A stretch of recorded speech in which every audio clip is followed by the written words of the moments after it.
तुम्ही सर्वांनी मिळून ठरवलं तर आम्ही तिन्ही तटकरे नसून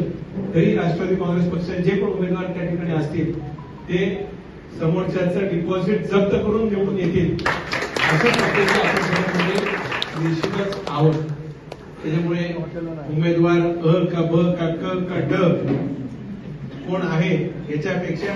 तटकरे साहेबच उमेदवार आहेत असं मानून आपण सर्वांनी मिळून जर काम केलं तर मला वाटतं अधिक संयुक्तिक त्या ठिकाणी राहील। अजून निवडणुकाच्या तारखा जाहीर व्हायच्या पण स्वाभाविकच आहे इच्छुक त्या ठिकाणी आहेत त्यामुळे मागणी करणं सगळ्यांचंच जरी ते हक्क असला तरी ती मागणी करत असताना आपल्या बरोबरच्या कोणालाही दुखवला जाणार नाही अशा प्रकारे आपण त्या बाबतीतली सर्वांनी काळजी घ्यावी एवढीच